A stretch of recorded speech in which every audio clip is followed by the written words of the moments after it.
Welcome to another episode of An Echo of Glory. Today we preview the season start with Ali Tweedale, Stats Analyst. We talk about Brentford with Jay Harris, and we talk a little bit about Tottenham, of course, James Maddison, Harry Kane and Ange Ball.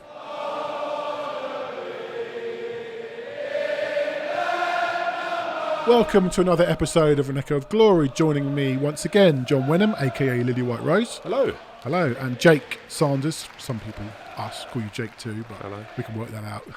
Thanks for coming on. Yeah, good. Right, we're going to start as we always do with club news. And I'm going to start with the Women's World Cup because, again, I owe an apology to Beth England, Serena Wiegmann. Beth came on in the round of 16 against Nigeria, scored a penalty. England are through. She's now the only one left standing in the tournament of Tottenham players. Becky Spencer, Drew Spence, Rosella Ayane all gone home in the round of 16. So England will play Colombia in the quarter-final, and I think they'll beat them. You watched it? Did you see it? Standard of penalties was unbelievable. Well, the first two were poor. From then on in. I mean, Chloe Kelly, Beth England's was pretty good as well. And someone else smacked one into the top corner, Rachel Daly. So let's hope England go on, and we've got something else to talk about on that regard next week. To the men's team, 2 deals done this week, John. Mickey van der Veen and, again, my Spanish ain't great, Alejo Veliz from Rosario Central. Look, we've been talking about the need for a centre-half for weeks and weeks and weeks, and we finally got one in. Delighted. He's somebody that ticks a lot of the characteristics we were looking for. It adds vital height to the team with him being 6'4", serious pace. You're talking about a player that recorded a speed of the fastest in the Bundesliga defensively last season. When you think that Alphonso Davies is in that league amongst others, that's highly impressive. And if we're going to play such a high line... If we play a high line, he's absolutely perfect. The question will be, how soon can he start? I would love to throw him straight in against Brentford. I think any pre-season he's had... You'd throw him straight in? Yeah. I think any pre-season he's had with Wolfsburg is better than the 45 minutes. He'll be fit. Yeah. But he's played 3 games for Wolfsburg. He played 3 games for there you go. So that's is he... I know, he's a professional footballer. He can just go in and do his job, but this Ange Ball... Sometimes throwing him in is not the worst thing in the world. Yeah, I think throw him in. Okay. Against, it's not against Ivan Toney, which could be a disaster for somebody. Well, we'll talk about it later, but we did struggle with Brentford's pace. Yeah, we did. So let's bring in possibly the the quickest defender we now have. Yeah. So I'm really excited by the signing. I think he also has leadership skills as well, from what Ange was saying. So I just think he ticks every box for the club. Nice 6-year deal, so we can really build around him, being the core of this Tottenham defence with Romero for a number of seasons, hopefully. And I think it's a really, really smart piece of business. We were linked with another player from Torino, another Dutch defender, Schur, I think his name is. Per Schur's. Whether he comes or not, it's interesting that we go down the Dutch route, because these guys, I think Schur was trained at Ajax. I'm not 100% sure where Van der Veen was brought up, at Volendam, I think. These guys, these Dutch players specifically, they're taught to play on the ball. And that's going to be Total so football. important. Total football, exactly. And that's going to be important for Ange. Yeah, absolutely. So, if we can get Schurz in as well, and if he is of those same characteristics, it means we can chop and change. We also have to be aware that Romero, historically, does miss a lot of football. He's not around every week. Yeah, he's not around every week. He loves a holiday. Put it kindly. Loves a holiday. So, so we need some backup, certainly. And centre-forward signed, Alejo Veliz. I don't know anything about him, really. Last week, I think I'd watched one video. Now I've watched a couple. Scores goals. He's bigger than I thought. I mean, he's only 19, but seems good in the air. He's obviously going to play third fiddle to Kane and Richarlison if Kane stays. May go out on a championship loan, maybe.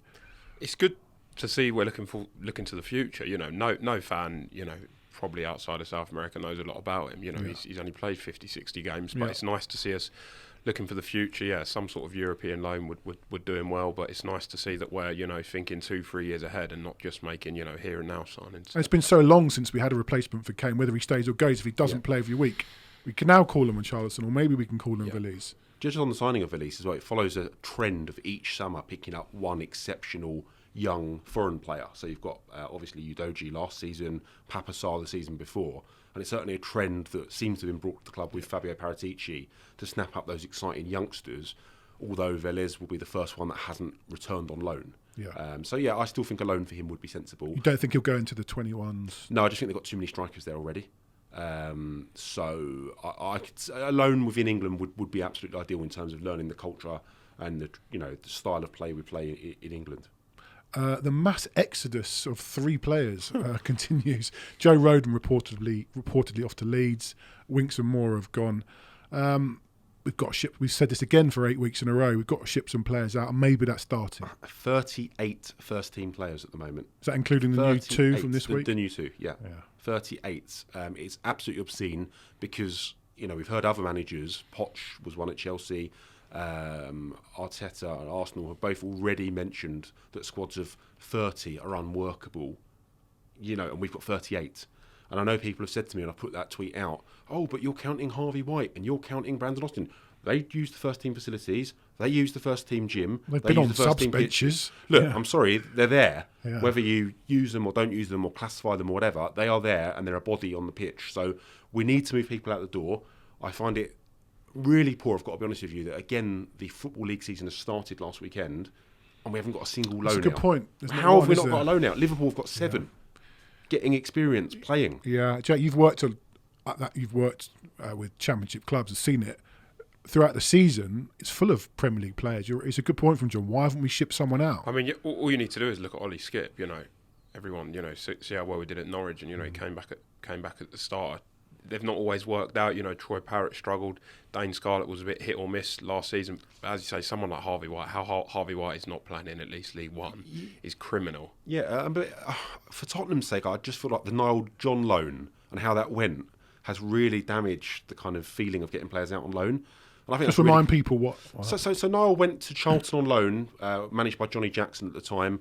Chris Powell sort of took him down there for the photo shoot and encouraged him to make the move and it was set out that Niall was going to play and play a lot, but they had already a certain number of players on loan, which meant they couldn't name so many in a matchday squad. And very often he found himself as the odd man out and just wasn't playing. Right. So having been promised to play first-team football, he then didn't feature whatsoever and was playing in their under-21s, playing a league below ours. So it was a complete and utter waste of time. Yeah. But, we say Dane Scarlett played 40 times for Portsmouth last year. I'm not interested in whether, he only scored 8 goals, whatever. He played 40 senior men's football. Massive for him. When he came on the pitch against Shakhtar, the finish was phenomenal, but he also looked massive. Yeah. He'd grown up over that year, and that's as important as the goals you're scoring, is how you develop as a human, and grow from academy football into men's football. So I think the loan system is vital. I always go back to when we had a period where we were so good at loaning players, and we had 4 on loan at Yeovil at once. Now, these are boys that were 17. We had Corker, Mason, Abika, Townsend. 3 of those 4 went on to be full England internationals. We did the same at Orient as well. Orient, Kane, Carroll, Townsend, so we've done that before and it worked so well for us. So why can't we go back to that? And I look at someone like Ashley Phillips now, he has to go back out on loan and keep developing, right? Yeah. And even if that's to League One, because at Blackburn, I know he made 14 appearances, but he needs the constant 30, 40 game season. If he goes to a top-end League One club and plays week in, week out, that's ideal. So you cannot trade anything for men's football. Yeah, you cannot. 100%. Under-21s football for these guys Graveyard. is a waste of time. Graveyard, mate. It's for 16, 17-year-olds. It's a waste for these lot. Yeah, Jake, one thing you mentioned before we came on air as we record Wednesday afternoon is the League Cup second round draw tonight. Welcome to the League Cup second round draw, Tottenham Hotspur. You also pointed out that we could get Chelsea away, which would be Spursy, wouldn't it? I don't think we've been in this round for what? I couldn't tell. I don't even remember. No, a long time. I think 2000, maybe 9-10 was the last time we finished outside of the European places. I'm going back to a 6-0 win away to Oldham with Anthony Gardner letting fly from distance. Yeah, old time. We don't want Chelsea away, do we? Because it's regional, isn't it? In the second round. Sutton at home would do nicely. Well, I've got a friend that plays for Sutton. That'd be good. Scott Cashcat? No, Joe Kizzy. Okay, yeah. So that's to look forward to. Do you get nervous in draws? I always get really nervous. I hate them. I look at the worst possible draw and convinced that we're always going to get that draw. Yeah, I always know Arsenal's number, not our own number. It's weird. It would be weird. Have we ever had a draw without Arsenal in it? Like this early? No, I would imagine not. I'm just trying to look up Champions League draw. I think it was 9-10. In 2008-9, we didn't finish in. I think we finished maybe 8th or 9th. So the year we're in the Champions League. Looking at this is a very quick look. Our last second round tie. Doncaster or Preston. Yeah, we got a couple of 5-1s, weren't they? Crouchy in the yellow kit. I think it was one of them. Doncaster, 09-10, we won 5-1. God, who remembers Grimsby? 1-0. Yeah, we lost. I do. Anyway, that's to come tonight. Since we last recorded, we've played 2 friendlies. 5-1 win against Shakhtar. We'll start with that. Fairly easy game, John. I thought Shakhtar were pretty poor, unsurprisingly. Obviously, with the issues they've got and their league been decimated and they haven't got a massive squad.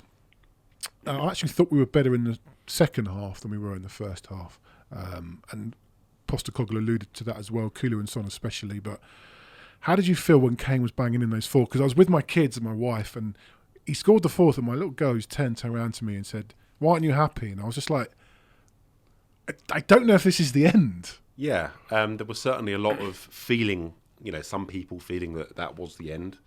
But as the days have progressed, he's still a Tottenham player. Yeah, we'll come back to that. We will come back to that again. But no, I was delighted to see him score those goals. I really was. And I think for him to be in a team now where he's got Kulevetsky, laying on 3 assists in one game. He's got Maddison, who was phenomenal. Quick feet. He's going to win us a few penalties, actually, with those quick feet in Let's the box. talk about Maddison, because we've had him a few weeks. We've barely talked about him on any pod. First time I'd seen him, obviously, in the flesh in a Spurs shirt. The most creative player we've had since Eriksen, other than Kane, doing the job for Kane. Ain't it great to see someone like that? It feels like, I hope I don't jinx this, but it feels like this is, I can't remember the last time we had a player in where you just, they're going to do well. Yeah. It just feels so guaranteed that he's going to do well. I don't know how many goals or assists he'll get, but he seems like he's fit like a glove, just walked in. He looks like an absolute Postecoglou player. Yeah. And, we don't know what's going to happen with Kane, but surely, see that, I don't know if it was the second or third goal, he's going to thrive off that kind of service. Maddison has been a revelation in terms of how quickly he's settled into the squad. We've heard Ange say that he's seen as a leader already. He captained Leicester a bit. Yeah, and he's a character. When the going gets tough, he did. When we beat Leicester last year 6-2, that he came out for that interview. I don't know if you remember, and spoke to Sky. Brilliant. He feels like a bit like Leicester's Harry Kane. We'll wheel him out for those kind of tough interviews. Yeah. So I can see the leadership skills for sure. Yeah, he looks a top player and a top man. Who else impressed you on Sunday? So Sunday. Well, I felt more than impressed me. I was quite surprised by Højbjerg's inclusion. Now, we'd heard a lot of talk about this move to Atletico Madrid. Will he be going? Will he not be going? The fact that he started that game tells me that Ange sees a bit more in him than maybe a lot of fans think. Yeah, I'm not sure about that now. Well, I agree with the point. I'm not sure if he's the man for the midfield now. He might not be, but Ange might be looking at the squad, having spent time with them, and think, who are the leaders here? Who's going to stick with me when it going gets tough? I know it was only a friendly and half the team were probably off at this point, but when Kane went off, Davies took the armband. Yeah. Because we talked maybe it'd be Romero, but we weren't sure. He went past him and gave it to Davies. Yeah. It's a question we've asked on here a few times. But do you play someone just because they can be captain? No, but I think, tough opening away game, do I think there's a chance he plays Højbjerg? I think there is. I genuinely do think there is. I think he will know we're going to be, a new style of football. He hasn't gone yet. And I just think his experience, the fact that the guy's played 145 times for Tottenham since he signed 3 summers ago, I could see him being involved on Sunday. I really do. I still think he will leave this window, actually. I think Atletico Madrid will finally come up with something. But before that, I could see him being quite heavily involved. Jake, you weren't there Sunday, but obviously you saw it, but you did watch last night. I actually forgot we were playing until I got a load of messages saying we were 1-0 down early. So I put it on. Wow. The next 40 to 45 minutes of that first half, phenomenal. Just on Sunday, I thought Udogie was brilliant. Obviously, he's raw, but we've been crying out for a left back since Danny Rose got that injury 6 years ago. So, as I say, I know he's young and he's raw and he needs time, but he looks really, really exciting. Just on Udogie, I think it's fairly accepted amongst Spurs fans that he's going to be our starting left back this season. I think so. Which is very exciting, isn't it? I mean, we're talking about revamping the team. Well, we're going to go out at Brentford potentially with a new goalkeeper, a new left back, and maybe a new centre back. Yeah, that's quite transformative. That's what we want. Yeah, it really is. And last night, Jake, it was impressive. The result. The biggest thing for me is the fact that we made 11 changes. Or 10 changes, not including the goalkeeper, and it just felt like it was maybe not as at the same level as the first team, but it was the same sort of the same sort of attitude and the same sort of tactics, and there wasn't. It didn't even feel like there was a massive drop off. This was Barcelona's pretty much strongest team with Lewandowski and Rafinha in, and we played them off the park in the first half. John, from your perspective, the kid at Barcelona, the 15-year-old. I've seen a picture of him today wearing Spurs trackies, by the way. Did you? Yeah. He posted there was a picture of him and Messi. He's only 16 now, so he must have been 9. Lamine Yamal, who basically sent Reguilon for a pint at half time. Yeah. When he did him on the turn, unbelievable player. Yeah, it looks fantastic. And it was no surprise that we made all those substitutions. They made a few too, but that was effectively their first team, maybe one and a half. Yeah. It was no, and our players, as Ange said, were dead on their feet at the end. It was no surprise. It's annoying to concede 3 goals at the end. It was annoying, so they deserved more from that game. I wanted those Tottenham players to come off the pitch having, as a minimum, drawn that game because they worked so bloody hard, and a lot of players that have been totally decimated to sort of zero value stood up for the shirt and did us proud. So I was really sort of, I felt frustrated at full time that we'd let in those late goals. Any concerns on the goalkeeper? I think the jury's still out for me. I don't think he's done anything majorly wrong. It reminds me, I'm not saying he's at this level, but when we had Galini, it felt like most shots went in. And it feels like, I'm not saying he could have done anything about any of the goals last night, and obviously Shakhtar's goal as well, but it just feels like everything goes in. Yeah, it reminds me slightly of De Gea's first season, I hope. De Gea came in, he was clearly a talented goalkeeper. He just needed, physically to get used to the Premier League. There's obviously a talented goalkeeper there. Yeah. He could really do with an easy, a free ride in the first 3-4 games. A couple of comfortable saves, clean sheets. An early mistake could kill his confidence. Yeah, just on that, I mean, he's not once yet played with the same back four. So every single pre-season game we've been mixed in Manchester. Tanganga started the first one. We've had Sanchez, Davis. So I'm really looking forward to him playing with a settled back four. And judging him, sort of after 10 games or so. Someone who didn't play last night or Tuesday night, but did play Sundays, of course, Harry Kane. He's still here. Yep. Is he still going to be here at the weekend? Who knows? Probably, because we're running out of time. Depends who you believe on Twitter. Yeah, fingers crossed. How are you feeling about this? Because I said weeks ago, I keep changing my mind. I'm still changing my mind. I still don't know what Levy's thinking. No one does, probably apart from Levy. If they get to that, whatever that figure is, and he says yes, is that it? I mean, Kane may still turn it down. I think that figure has slightly changed now. I think a few weeks ago when we were talking about this figure, the figure was 100 million. It seems to have gone north of that now. And do I see Bayern getting to that? Not by the weekend. And if Kane has made it in his mind that he's going to stay if it's not done by the weekend, then I do see him staying. They're running out of time, aren't they? They're running out of time. I think he's made that up in his, he's made his mind up. They've also not handled it well, have they? I don't know how much Bayern are feeding to the media, but whilst the English media have been very quiet, maybe because they don't know what's going on, the German media on this has just been ridiculous. It feels desperate. We all saw the guy, basically begging Daniel Levy to. It just feels desperate. It feels slightly embarrassing on their half. It just feels like that they're not used to dealing with a club like Spurs and Daniel Levy. They're used to getting their own way, and they're not getting their own way, and this is how they're acting. I've really enjoyed the fact that it's a club that are bigger than us trying to take our best player, and somehow it's been spun that we're, as Tottenham fans, now taking the mick out of Bayern supporters. Yeah. We're in control. It's just phenomenal. Like, how has this happened? The Oliver Twist, please, Daniel, will you tell us tomorrow? Like, it's just insane. Yeah. It feels late now. It feels very late. Thursday, Friday, Spurs will be preparing for Brentford. I know Kane set this deadline up, but it felt like it had to be done at the start of the week. It's not going to happen on Friday, is it? Tottenham historically love dropping bad news on Friday nights. If you remember all those stadium delays, this would be. Well, this would be the worst of any of that. Yeah. It feels. Look, you know what? They could end up meeting the asking price and accept, but it just feels very late by this point. There are some people you read social media who say it's an easy decision. If they were Levy, it would be an easy decision. I wouldn't sell Kane. I don't think it's that easy a decision for Daniel Levy. You think it is? I'm of the opinion that we make as much money as we've been offered now just by having him as the figurehead of the club in terms of marketing, advertising, partnerships. Even just for one more year? Even just for one more year. Because we could get in the top four. And then if we get in the top four, which may be 5 this year... worth 90 million. Yeah, getting in the group stage, it pays for itself. Yeah. So for me, for someone that didn't cost us any money, if you're looking at it on a spreadsheet point of view, it makes no sense to sell him. Don't get me wrong, I want to squeeze every single game out of him and he could get another 30 goals, but... Also, it's a massive dark cloud on the eve of the season. Yeah. Imagine, the feeling going into Brentford and Man United and we've just sold Kane. Oh, it would be horrific. On the home game against United would just be something else. Yeah, but then imagine if we beat United.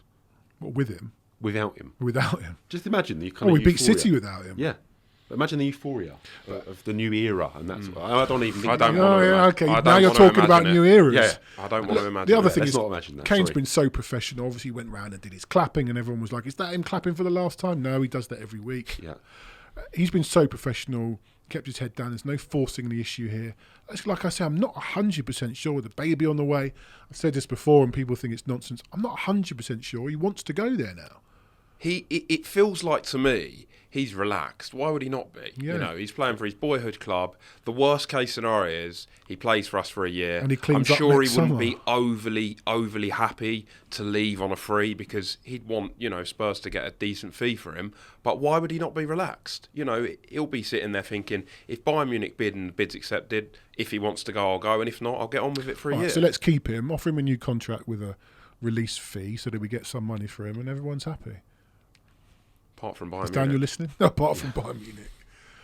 All Yeah, right. just for Bayern Munich's sake, though, if they miss out on him now, and when the options open up in January, which they will, because on a free, do Real Madrid have a chat with his agents and stuff like that? I think Harry Kane is that good, and when they've lost Benzema this summer, are Bayern Munich still as exciting? I don't think they are. No.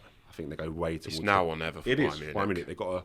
If they want it, they've got to push the money out and make it happen. They've sold Mane. They're maybe going to sell Pavard to Man United.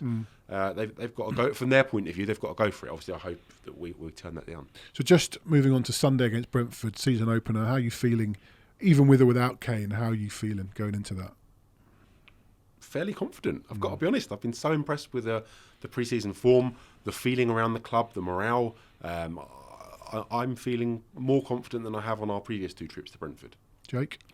I'm looking forward to it more than I'm confident of getting a result. I feel like, as you know, Ange has traditionally not started well, and I'm not sure what to expect. You know, I would not be shocked with you know, a Brentford win or a 3-0 Spurs win kind of thing. It feels very, you know, on a knife edge what these opening few games could Just give. on the Ange not starting well, so 3 of our first 4 games are away. No one else in the league has that. Our home game in that period is Man United, and then game 6 we go to the Emirates. If this doesn't start going well quickly, we might find ourselves rocking up at the Emirates. 2 points, 8 games. Well, you know, and imagine our support at the Emirates. If we have our usual, you know, we're 3-0 down before we've started. Yeah. It's not going to be looking good, is it? So we need it. We need to get something out of these first couple of games. We really do. Right, well, let's take a deeper look into a little bit of last season, a little bit into how Postecoglou's going to play and try and twist that all into how we're going to play this season with someone who knows all about the data. Let's do that now. Delighted to be joined by Ali Tweedale, football data journalist for Stats Perform, better known as OPTA. So, Ali, Ange Ball ready to be released into the wild that is the Premier League.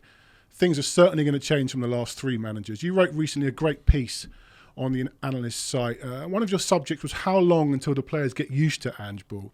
How do you see that panning out? Because it looks from pre-season that the players are already adapting. Yeah, I think they're adapting pretty well. The early signs indicate. But one thing about Postecoglou is that he's very, very passionate about his style of football and sticks by it whatever happens. So early mistakes are kind of just part of what comes with Ange Ball, as we should call it. Yeah. So I think these are players who should be used to playing like that or should be able to play like that. But that's arguably because these are players that should never have been playing the kind of reactive football that they played under Correct. Mourinho and Conte. So I think they will adapt better than other teams might who are used to playing like lower block football. But I still think that it will probably take a bit of time. Postecoglou likes his teams to play possession football. Spurs have just had their lowest possession in a Premier League season since 2004-05. It's the first time they've had under 50% possession in a season since then. But as I said, these are players that should be dominating games, dominating the ball, and so I think that's why in the early in pre-season the early signs are that these are players that can take to that kind of football.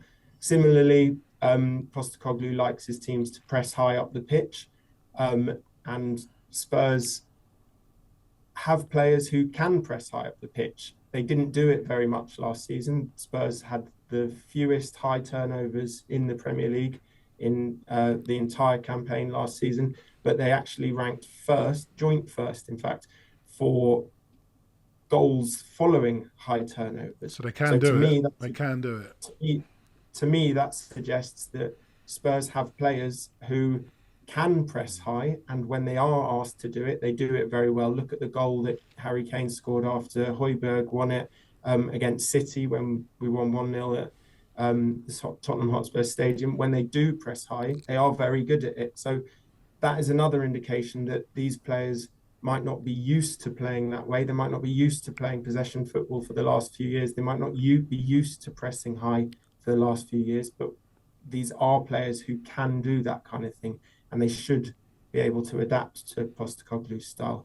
I think the inverted fullbacks, which is quite a specialist position, which is definitely something players can learn. Kyle Walker learned it in his early days under Pep Guardiola pretty well. Good players can do it. We've got technical players like Udogie and Pedro Porro who should be able to. But if you look at how Arsenal were transformed by Zinchenko arriving, it is like when you get someone who's good at it, who knows what they're doing in there, it can really transform a team. So I think that might be something that takes a little bit longer to get used to. But yeah, I think it's something that it's a style of football that could suit a lot of these players, but just arguably because they shouldn't have been playing a different way as they were under Mourinho and Conte. Ali, just coming on to the different style of play and how quickly Tottenham players may be able to adapt. I mean, I've been incredibly impressed by not only the performances we've seen in pre-season so far, but how even the so-called B team that we saw at Barcelona last night continued in the same vein as our first team players. And we've seen performances from the likes of Davinson Sanchez that we haven't seen for a number of years. Do you feel like even players that are maybe, were heavily linked with moving away from the club now probably want to stay and be a part of that? I'm thinking of the likes of Ivan Perisic as well, who looks phenomenal in this new advanced left wing position.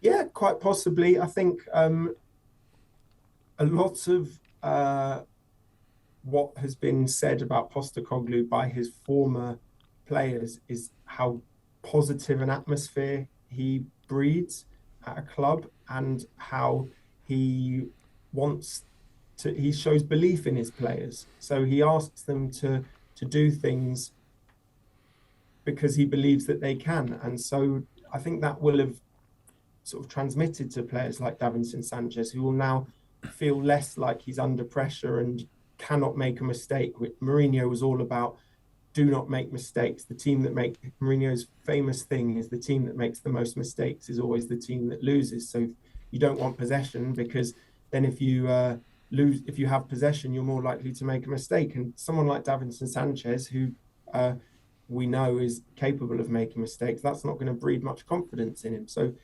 maybe he just needs. There's obviously a good footballer in there, and as we saw against Barcelona, he can play like that for Tottenham. So I don't know. Maybe there is sort of something there in just sort of confidence in these players. Yeah. Well, it's so much about coaching, and two players that I think we all want to get back to form of maybe 18 months ago, Son and Kulusevski. How do you see their roles under Postecoglou? Because they were, and even Son admitted it himself, they were pretty poor last season. Yeah, well, injuries played their part for both of those players. So I think it's not an excuse, because every club has injuries, every player has to deal with that kind of thing. But that will have played a part for both those players. I think what's interesting about those two is that under Conte at the end of the season before last, we saw how good they can be in transition. Yeah. So they can both be brilliant players when there's space to attack into. But we've seen Son for years at Spurs playing in teams that weren't only reliant on transitions, or sort of mainly reliant on transitions. This is in a possession-based team that he likes to play in teams that dominate games. And the more we see of Kulusevski, the more we see he wants the ball to feet, and he wants to get on the ball. And I suppose he was getting on the ball less often than he would have liked under Conte, particularly towards the end. And in the early stages of Postecoglou, not going to make too many sweeping judgments from pre-season, but you see that he's receiving the ball more often. He's just a big part of the attacking game. And one thing that Postecoglou likes is his wingers. He's got links to the City football group, and like Man City, like Arsenal, they like their wingers to go really, really high and wide, and they provide the width. The fullbacks come inside, and the width is provided by the wide players. That means that they're more likely to receive the ball quickly. You can get the ball to those most dangerous players because they are in space earlier on. And Tottenham's, we have a stat here called absolute width per sequence, which is a horrible name, but basically what it says is how wide the players that were furthest away from the center line of the pitch. Each time your team gets the ball, it's the width that they provide. And Tottenham's was the lowest last season in any season since we've got data, but that's only the last 7 seasons. But still, that kind of shows sort of if teams attack on the transition, they're more likely to have less width in attack because when those players receive the ball, they want to be closer to goal so that they can get to goal as quickly as possible. If you have more possession, your wide players are more likely to start wider. And I do think that those two players are players that like to have that space to run into. Son's good at getting on the ball, cutting in field, having a bit of space to sort of almost build up ahead of speed. And I think having that extra space would suit Kulusevski more. So I think that the wide players are really, really important in Postecoglou's system. And I do think that he will ask a lot of them, but they should respond. I also think that the signing of Solomon should put a bit more pressure on Son, who has basically been undroppable for a few years because there hasn't really been a properly good alternative to him. And I think Solomon might be that, maybe optimistically. Ali, one player who, just listening to what you've said and reflecting on it, one player we haven't seen this pre-season but sounds absolutely perfect for what you're saying is Bryan Hill. Now, he is somebody that loves to hug the touchline, go really far down the wings and deliver deep crosses. You could see him kind of re-emerge? It's hard to say. I don't know what's going on there because there's clearly a talented footballer there. I don't see why not. I think currently he's the second best option on the right wing. Can't think of there's not many. Anyone else. Well, Porro could play there at a push. Porro could play there. And actually, in previous jobs, Postecoglou has played one of his wide players on their natural side. So a right footer on the right side or a left footer on the left side. So you get a sort of imbalance in attack, one player coming inside and one going around the outside. Right. So Porro could be an option there. But, I mean, I'd like to see Bryan Hill given another chance. He's obviously a talented player. I don't know if that will happen. Ali, we've obviously been targeting, a top 4 finish ahead of the last sort of 10 or so seasons. Right now, what do you think the expectations will be? Because, that feels maybe a bridge too far at this point. We've obviously not seen us in competitive games under Postecoglou, but what do you think will be considered a good season for us? Well, I just want to, speaking as a Spurs fan, I just want to enjoy watching Tottenham again. Spot on. We all do.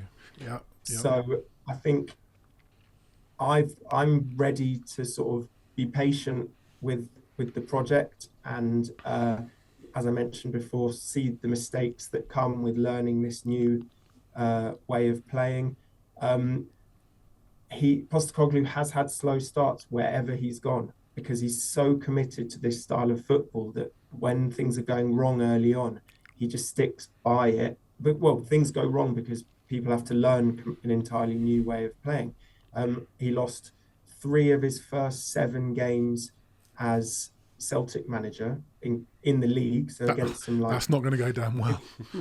But yeah, and he got absolutely slated for it. And in a press conference, he said he couldn't believe, he was kind of shocked that everyone was getting on his back and sort of calling for him to be sacked. He was saying, I'm only 7 games in. This is something that takes a long time. So he's going to know that it could take a little bit of time, and he's not going to panic.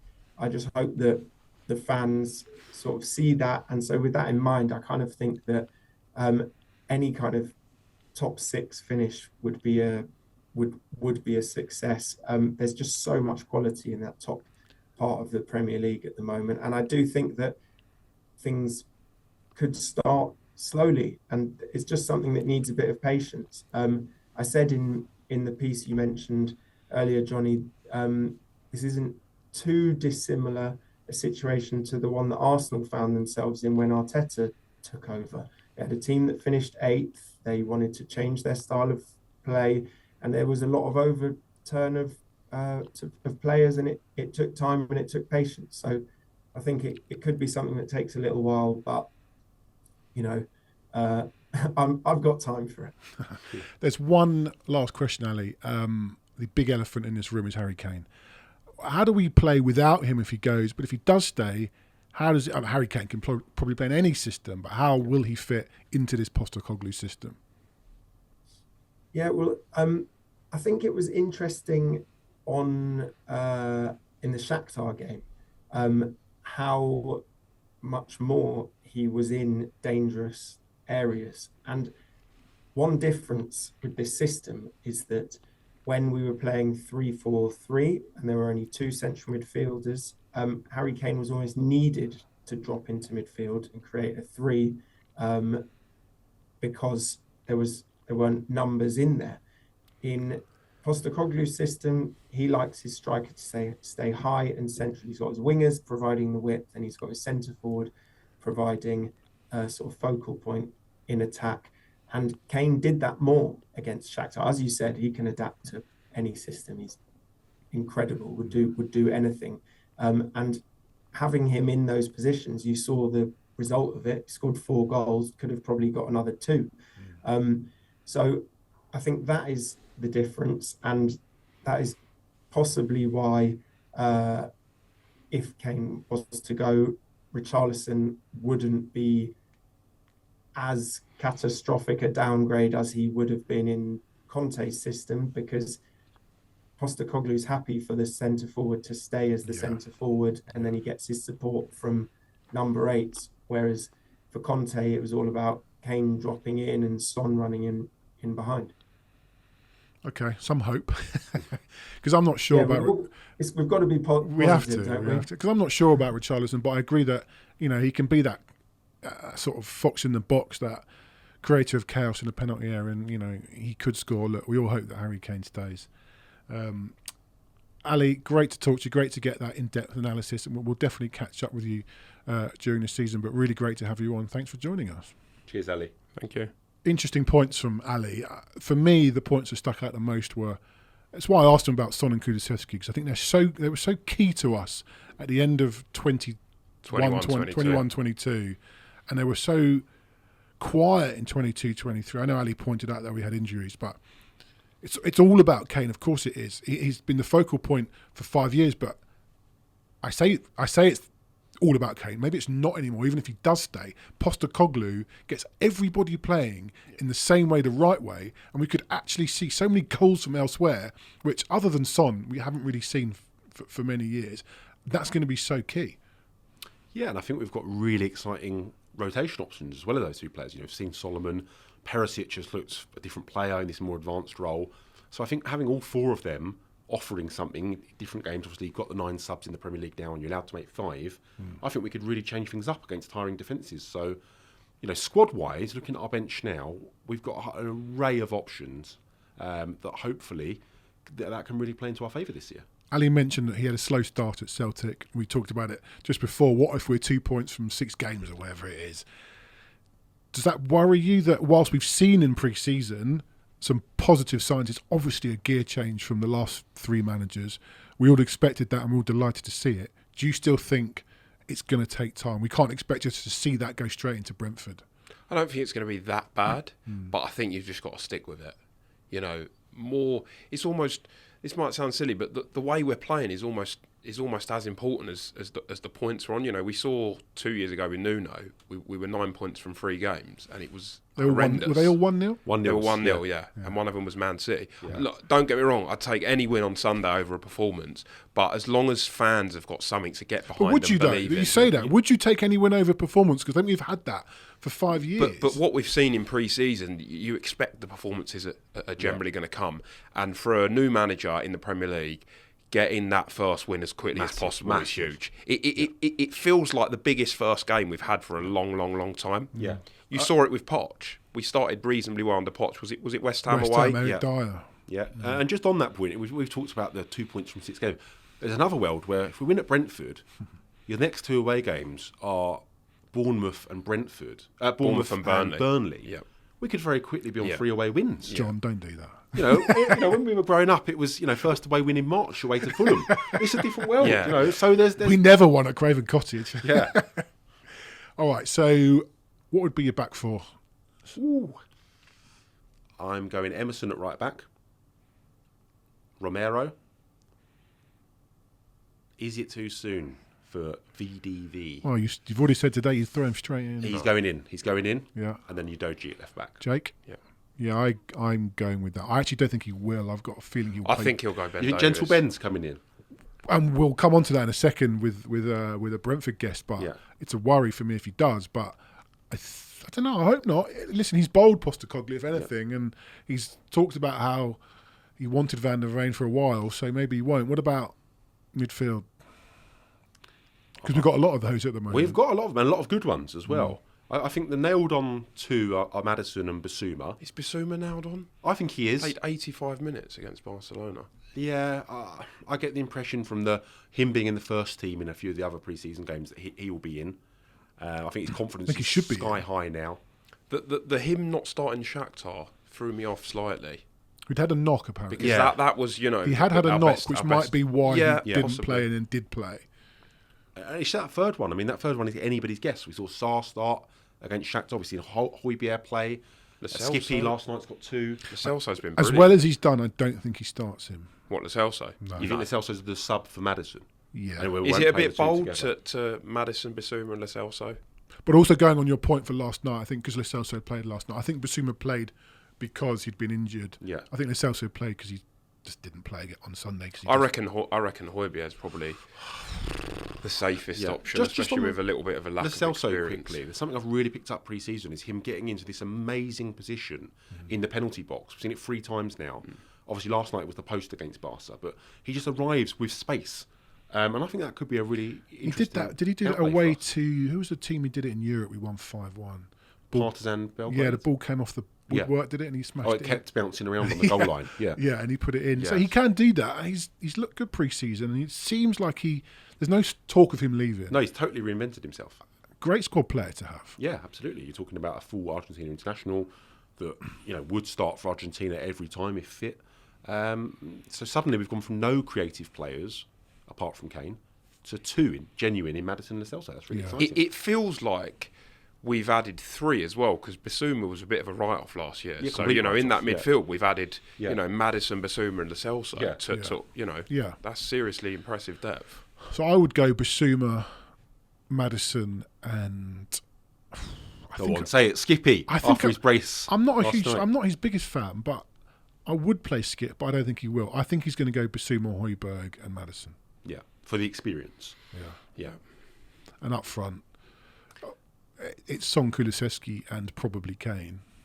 It is, but there's a... What, do you think Kane will be on the bench? Could be on a plane, mate.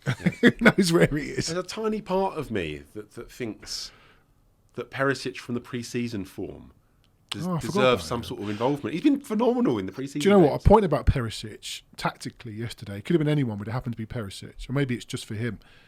Porro, who I didn't think was great last night, gave the ball away. He played a cross-field ball, which is what they're trying to do. They're trying to play these in between the lines, even diagonally across to open up the pitch. And the next pass would have been... Perisic was literally down Las Ramblas. He was so far on the other side of the pitch. He was on the touchline. They intercepted the ball in midfield, played it out through our left-hand channel, through Reguilon and whoever was playing there, Sanchez. Perisic did not move. And I don't think it was because he couldn't be bothered, or he was tired, or he just thought he wasn't going to get there. But most professionals would try and make an effort to say, look, I tried.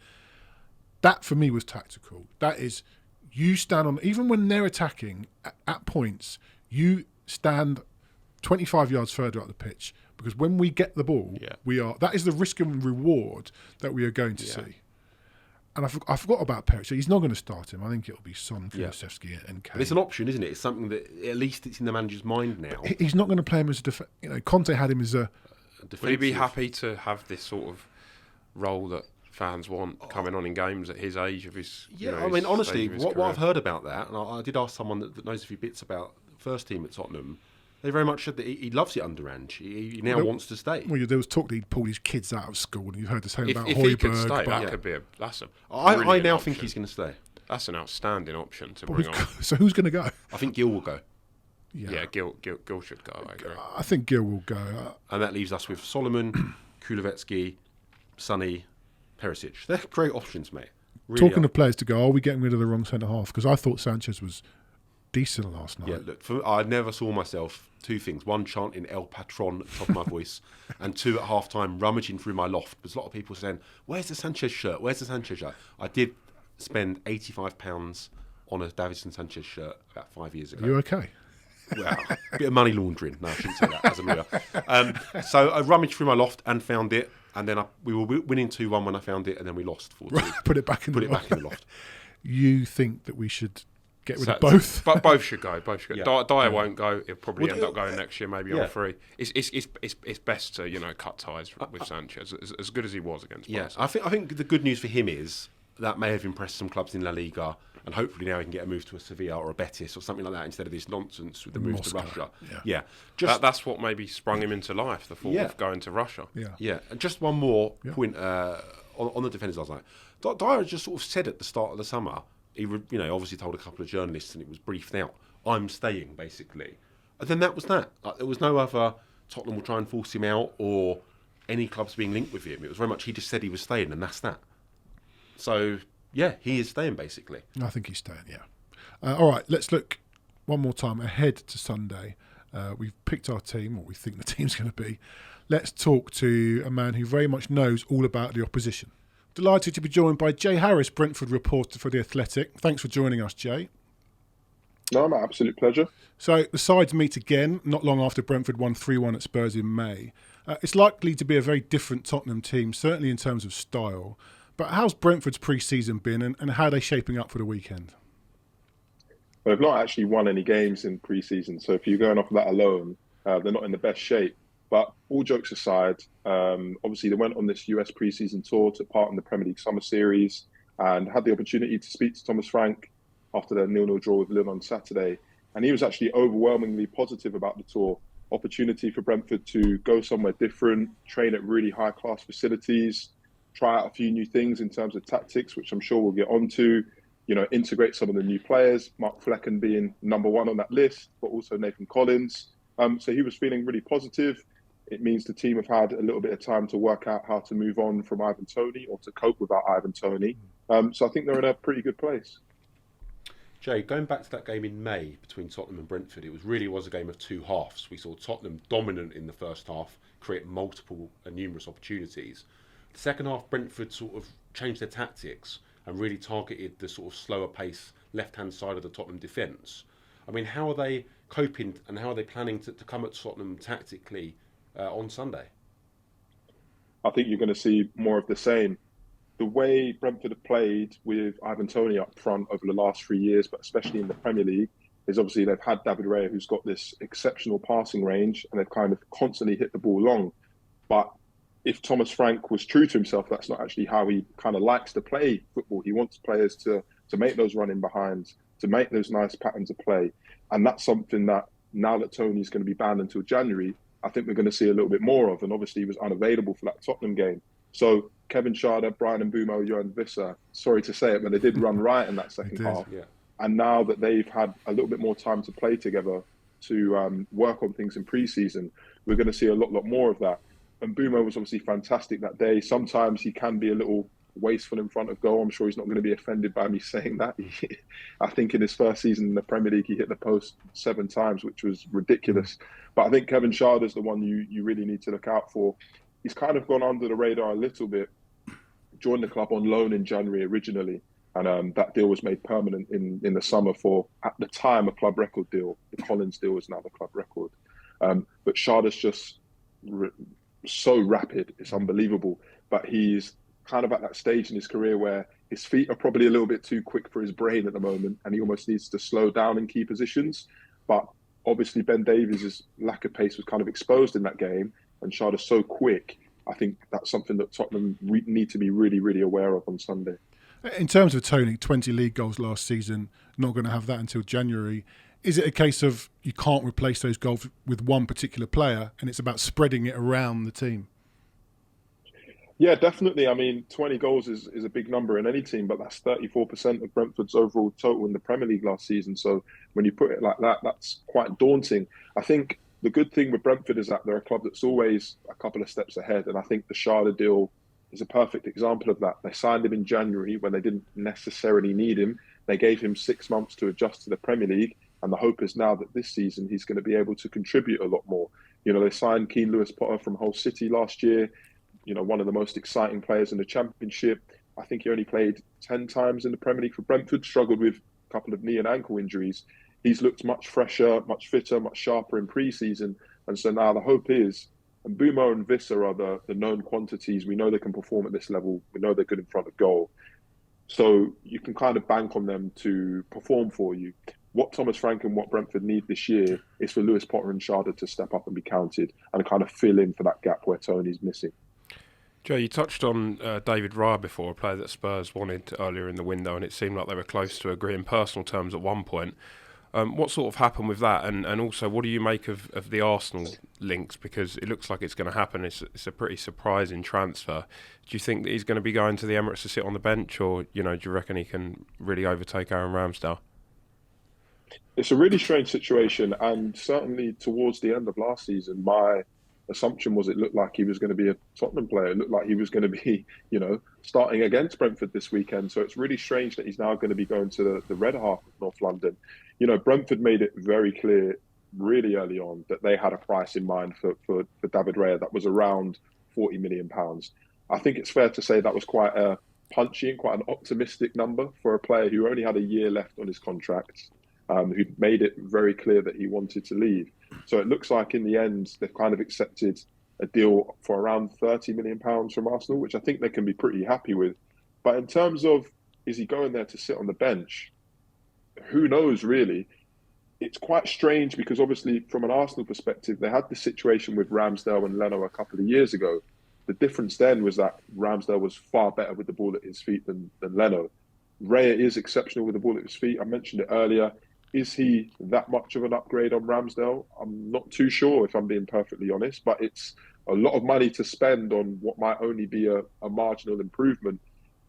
If I was in Raya's shoes as well, I'd be asking myself, I'm second or third choice goalkeeper for Spain at the moment. You've got the European Championships next summer.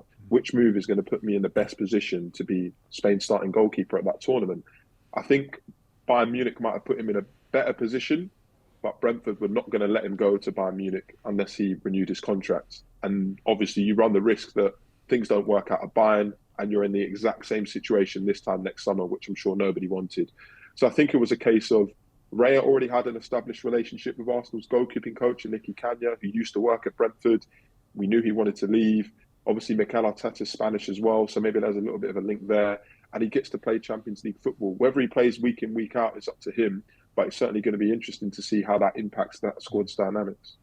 Do you think if a fee wasn't an issue, it would have been open to signing for Spurs? I think so, yeah. I know Spurs aren't in European competition this season, but it's an exciting project, right? This is no disrespect to Brentford, but Spurs are on a very, very different level to Brentford. Spurs are on a very different level to Brentford. Playing this massive stadium, historically been fighting for trophies. It was only a couple of years ago. They're in the Champions League final. Okay, like I said, there's no European competition this year, but to be part of a new project under Ange Postecoglou, I think a lot of players would have been intrigued by that. But again, it doesn't really matter if Raya was close to agreeing personal terms with Tottenham because it was all about if Tottenham could agree the terms with Brentford, and that just never materialised. But also, Raya would have been going into Tottenham fresh. We know that this change of goalkeepers needed to happen for a while. You know, Hugo Lloris's time is over. Whereas, as we've just alluded to, Raya's going into a very uncertain situation at Arsenal, because if he doesn't oust Ramsdale right away, then he's just going to be stuck on the bench. And like I said, maybe his chances of even going to the Euros next summer are in jeopardy if that happens. Jay, just finally on this, looking forward again to Sunday. Spurs haven't won at Brentford yet, the new stadium. We talked about without Tony, 3 wins in a row after his ban at the end of last season. How do you see Sunday panning out? Can they make it 4 wins on the spin without Tony and do one against Spurs at the stadium again? It's quite tricky to tell because, as I mentioned, Brentford have not won any of their games in pre-season, and that's not something to be worried about. But it's more this shift from being a very pragmatic and direct style in their first 2 years in the Premier League and recognising that they need to evolve. So Thomas Frank's spoken towards the end of last season and after the pre-season game on Saturday about how he wants Brentford to be a bit more ball dominant this year. So I think we may likely see Brentford take a few more risks in possession, push players further up, try to be a bit more controlling and dominant in games. And that brings with it risks. We know the threat that Tottenham pose on the counter, especially through Heung-min Son. So I think if Brentford are really trying to be brave and bold, especially at home, I could see them kind of get caught out. I think there's also a question mark about what their defence looks like. Join the club. We've seen Brentford go... I think we've seen Brentford use 4-3-3 a lot. And obviously they sometimes switch and go 3-5-2. But they've just signed Nathan Collins for £23 million from Wolves. Yeah. I don't know if he's ready to immediately start. Ben Mee and Ethan Pinnock were a fantastic partnership towards the end of last season. So there's a few question marks which make it kind of difficult for me to say whether Brentford are going to turn up and be 100% ready yet, if that makes sense. I think this new look Brentford without Tony and Raya will need a little bit of time to work out what exactly it is they're trying to do. And so I'll just be safe and say it will be a score draw. Well, another draw between the two. I think with the new Spurs style as well, Spurs will be open. We'll try and play front foot football. Could be a very entertaining game. Jay, great to get your thoughts. Are you going to the game on Sunday? Will you be there? I certainly will be there, yeah. Okay, good. Well, enjoy it. May the best team win. Hopefully it's Tottenham Hotspur. But again, thanks for coming on. Great to talk to you. Absolute pleasure, guys. Thanks for having me. Cheers, thank you. Cheers, Jay. Cheers. Great to hear from Jay. Like we said, not had a great record at Brentford. They seem a little bit in transition. Frank's been there a while now and he's got his ideas, but like Jay said, they've lost the keeper, they've lost Tony, they're bringing in Nathan Collins at centre-half. Will he shake it up with Ben Mee and Ethan Pinnock? We just don't want to get caught the same. It was so easy what they did. We went in 1-0 at half-time in May. He made one substitution. He brought on Damsgaard and he shuffled a little bit around and they won 3-1, scored 3 almost identical goals. Yeah. We just fell apart. I know the club was on its, not on its knees is a bit harsh, but it was a mess at the time. We're not at the moment. Let's just hope we don't get caught out with the same sucker punches from Brentford, because we are going to play high and they've got a lot of places, especially like guy on the wing, Sharda. How do you see it panning out Sunday? You going? I'm going. I'm sat amongst the Brentford fans, so I'll have to keep myself quiet. Don't wear that top. I won't wear that top. No, I think we'll surprise Brentford actually with our pace in the team, and if we go with the defence we've just all said we probably will, I think Udogie being there will be massive. Yeah. And I think we will counter the threats of Brentford with our pace now in the side. And I'm fairly confident about the game. I think we're going to get our first win away to Brentford since they've returned. Jake? Score draw. Which wouldn't be a terrible result. No. At all. A win would be obviously massive early on under Ange, but as I say, I'm open for everything. I feel like I'm going to go into most games this season expecting a lot of goals at both ends, and we'll see. It's just the lift off for Ange. If we could get that win, would massive. Be going into United, him coming over to the Spurs and doing like a massive exactly. He does it. He punches his chest and goes like imagine this. That. Imagine the kind of euphoria and the endorphins being released as he did that. Yeah, I'm really excited for that to happen. I'm really looking forward to the season. I think I was looking forward to last season because we're obviously on the back of finishing above Arsenal. We went into that season with such high hopes. a complete false dawn. Who knows what happened? The World Cup didn't help, and injuries and all this sort of stuff. Conte didn't help at all. But genuinely, I do care where we finish. But as we've said numerous times, I just want to see good football. The thing is, though, people say, I just want to enjoy it. But you won't be enjoying it if we're 9th or 10th. But if you can see, it's his first season, if you can see a style developing. It feels a 14-15 kind of mindset again now. 5th or 6th would be a really good I don't remember what happened yesterday. You're very good with your seasons. Well, Poch's first season, it was have a cup run and we got to the final against Chelsea. Yeah. 3-0 drubbing at Stoke. Kirik has gone, someone else sent off. But then we had, terrible. Which is what I think will happen this season. We beat Chelsea that season 5-3. We beat Arsenal, and we had some thumpings. We lost quite heavily at Chelsea. We lost quite heavily at Man City, and I think we'll have a few of those. Yeah, the way we've been for good and the bad. We'll probably beat some big teams, and we'll have some thumpings as well. Well, here we go, lads. Quick prediction for Sunday. You've gone win. I've gone for a win. I'm going for a 3-1 Tottenham win. 2-2. 2-2. I'm going to go 2-1 Spurs. Really? Yeah. You hate predicting us to win, don't you? Yeah. And Harry Kane playing against Brentford on Sunday. Playing and scoring against Brentford. I'm sticking out of this one. Gentlemen, thanks so much for coming on. Absolute pleasure. Enjoy Sunday. Thank you. Enjoy Sunday. You'll be watching it at home or... Yeah, probably at home too. Gentlemen, thank you very much. And we will be back next week, see how we get on against Brentford and up the Spurs.